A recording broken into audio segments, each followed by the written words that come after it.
So hello guys, so I'm doing this video specifically for my YouTube channel, and I may leave it on a TikTok as well, because I believe that people need to actually start thinking and maybe reading some more and doing some more research. Okay, no, in the pandemic, not the pandemic, sorry, a lot is going on. During the hurricane, we saw videos, not one video, videos of Black Americans being distasteful, abusive to our Jamaican staff who were working for your American and European hoteliers in a Category 5 hurricane. Many of them went back home to nothing. Many of them don't even know where their loved ones are at this point. But what we saw were repeated videos, and it wasn't just one video that caused a backlash, because I'm seeing people saying it's, the lady from Aruba. We saw many videos, and maybe you guys aren't cognizant of that, but we saw many videos. And since we have been saying, get out, a lot of African Americans have been clapping back at us, saying that we don't own Jamaica, the Chinese own Jamaica. There was one who was, I don't know if he has schizophrenia or bipolar, who went as far as saying the Indian owns Jamaica.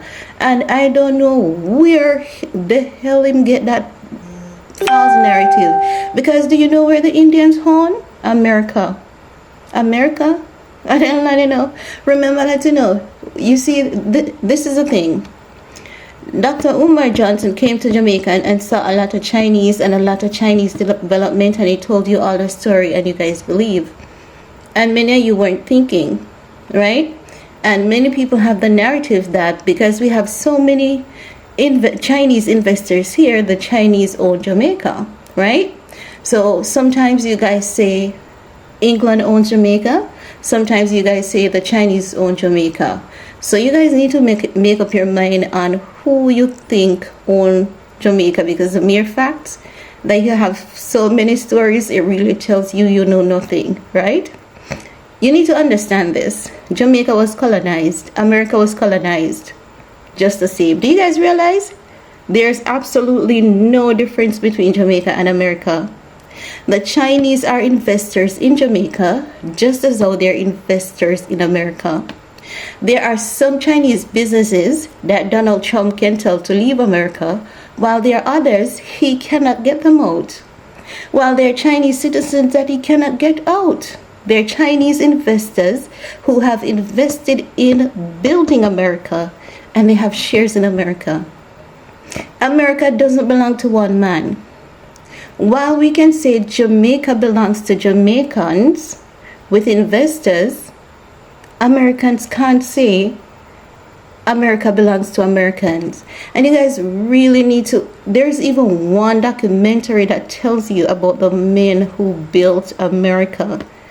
You guys need to start doing some more reading, or I don't know if it is the case that you're being petty with your clapbacks.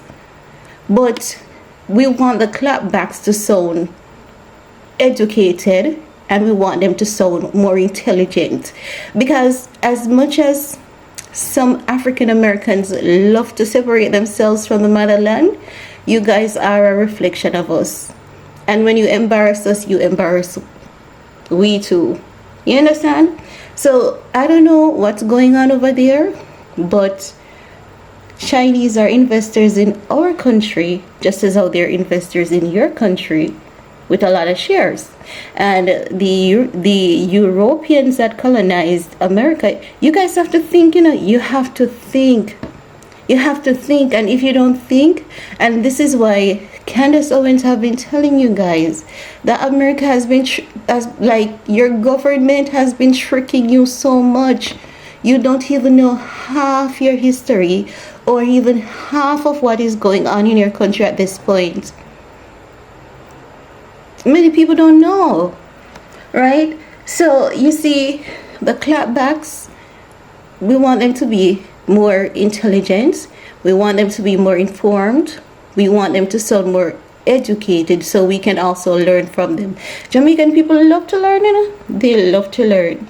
No. Do you remember when the Jamaican government did a program to bring awareness to what skin bleaching does. And you remember how Americans used to laugh at Jamaicans and saying that one burn up, and stuff? Yes, skin bleaching was a thing. And I see a lot of Americans, African Americans, saying that, Jamaicans are bleachers. This is the reality. People worldwide bleach. White people bleach. Black people bleach. Like literally every race bleach. And when white people are not bleaching, because I have a white friend who bleached because he has psoriasis. I'm sorry, I'm not telling your business, my friend. But my friend has psoriasis. And my friend notices that only 2 things really helps his psoriasis. If it's not Ambi, it's Nadinola. And my friend can tell us about Ambi and Nadinola than any black girl, right? And the thing is, black Americans bleach. You guys bleach too. But it's just that you guys don't have to deal with a tropical climate. So oftentimes your bleaching looks natural. And many of you guys go for the injectable route. I can say, look at Little Q. And I can do some other petty clapbacks and call 101 people. Because remember, when Black Americans had the trend, even your actors and actresses were doing it, and TMZ was showing some of them, remember, it has been documented. So this is the thing. You see, while you're pointing fingers at us, like when you're pointing a finger at you, the big finger here is coming back and say, what about you? But bleaching was actually a thing in Jamaica. It was like an epidemic. And ever since the government launched the awareness, and with the help of you guys, many Jamaicans are not bleaching anymore. And many Americans aren't bleaching anymore. And many Nigerians aren't bleaching anymore. So you see, it was a ripple effect when we started, and it's a ripple effect when we stop. Do you see how we're all connected? No. Another thing. When Donald Trump said that he was gonna donate some money to Jamaica, a lot of people were saying that, why is he giving his money to Jamaica in such a hard time, and Jamaica hasn't done anything for America? That's not true. That's not true. I can tell you that Jamaica single-handedly save your country for you to have all the beautiful infrastructures that you have now during the Second World War. Read some books. Read some history. We had to give you guys all our landing strip, all our sea space. So we had to give you our land space, air space, and sea space to protect your country and to fight that war. Because Jamaica was the only vantage point that America had. You need to read some books and know your history. And we sent, just imagine, Second World War, a tiny country of Jamaica. We didn't have 3.5 million people at that time, Maybe at that time Jamaica had maybe 1 million people, if so much. And we sent 17 soldiers to fight your war. 10,000 died. 7,000 came back. And there's a monument here in Kingston. So when you come to Jamaica on vacation, visit the monument, pay some tribute. Because if it wasn't for those men, they would have demolished America. Read some books, and there's a lot more to it. And even today, we're being asked for the same favor again, because another war is coming, and it's gonna have to be our landing strips, our lives, and everything to protect America again. So, as I'm saying, it's our landing strips. We don't pick war with anyone, you know. Jamaica is a very peaceful country. We have built so many allies over the years. And you see, like in the Second World War, when England would ask us to do certain things and we would feel some kind of obligations, and when America would ask us to do certain things and we would feel some kind of obligation, it's a new world. We have unpulled ourselves from England and America control. So know that your leaders are asking us again, we can say no. But are we going to say no? No. Because without us, without our airstrips, without our sea space or ocean space, without our airspace, America cannot protect themselves. So do you see the connection? And we're not picking war with anyone, because China and us, we're friends.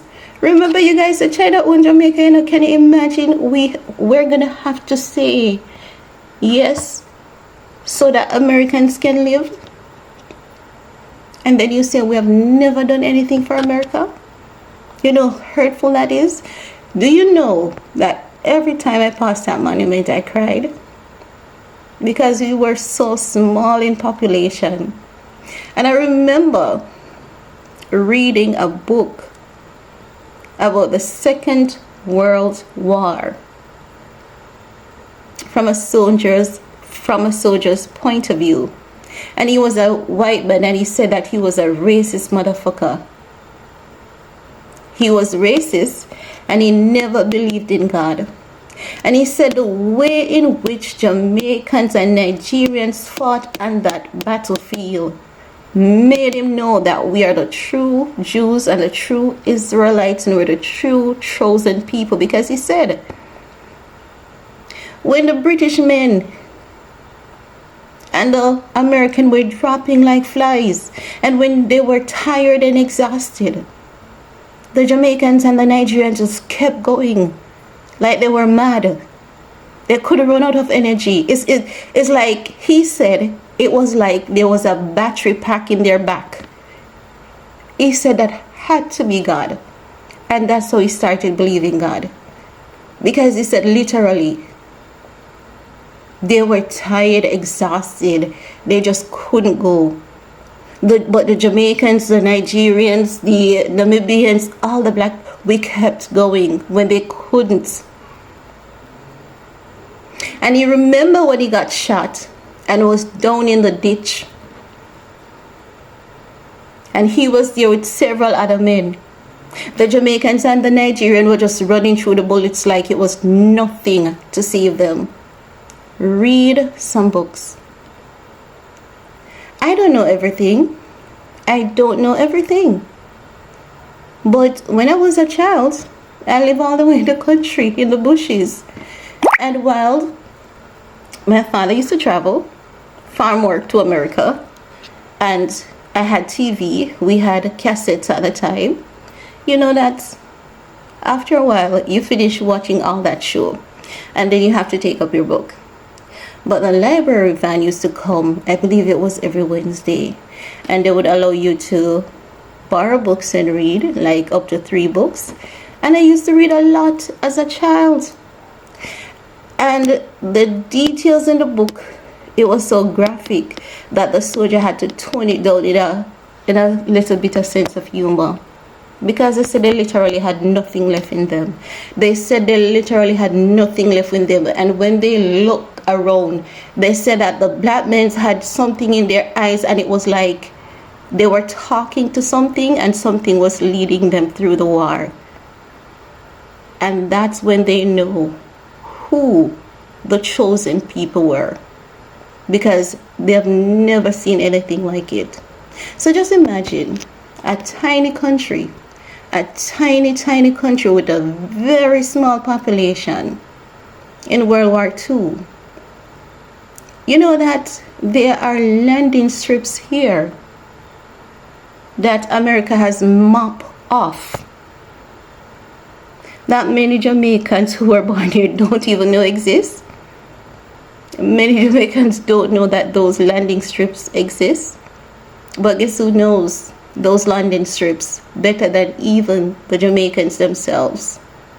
The American military. The American military knows those landing strips better than us Jamaicans, because it's their savior. It is their savior, those landing strips. So you see, these false narratives, I can't force anyone to stop them. And one girl came here and said we don't own our beaches. And then it was such a widespread, and many Jamaicans believe it now. And you guys don't understand how investment works. It's not that we don't own our beaches, but wherever there's a hotel and there's an all-inclusive hotel, remember that every country has criminal elements.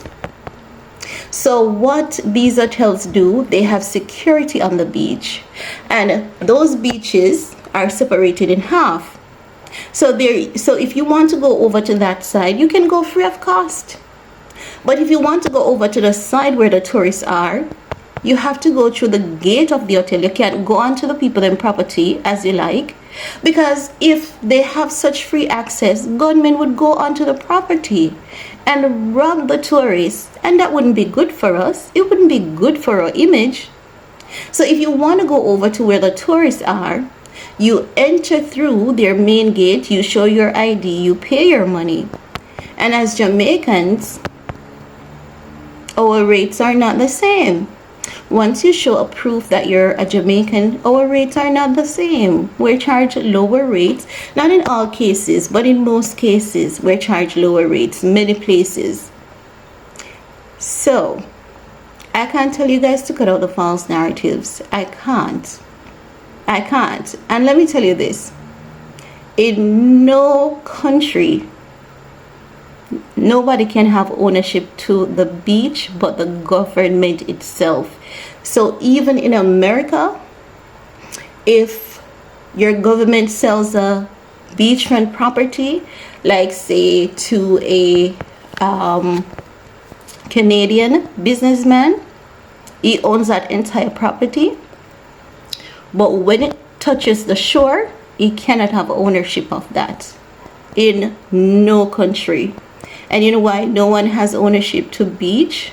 When it comes to protecting geography like our waters, and when it's a lot of politics. And if they have to send out their warships, that is like one of their lines. So we have, just as though we have lines of latitude and longitude, every government worldwide has lines of boundaries when it comes to air, land, and sea. And as such, no man can actually own a beach in any country. America, England, Japan, in any country. They can have rules, but no one can own a beach, not even local nor international can own a beach. So the false narrative that Jamaicans cannot go on their own beach, I can't tell you not to believe it, but I'm going to tell you for a fact it's not true. And the government of Jamaica, after that young lady that came down and started a false rumor, he ensured, he wrote to all the hoteliers reminding them, because he really didn't know where the mischief was coming from. So he had to remind all the hoteliers. So thank you guys for your time and your energy. Stay safe, stay blessed, while we try our best to recover. And we're going to recover. And thanks to everyone who have been kind and nice to us and praying for us. We appreciate it very much. Thank you.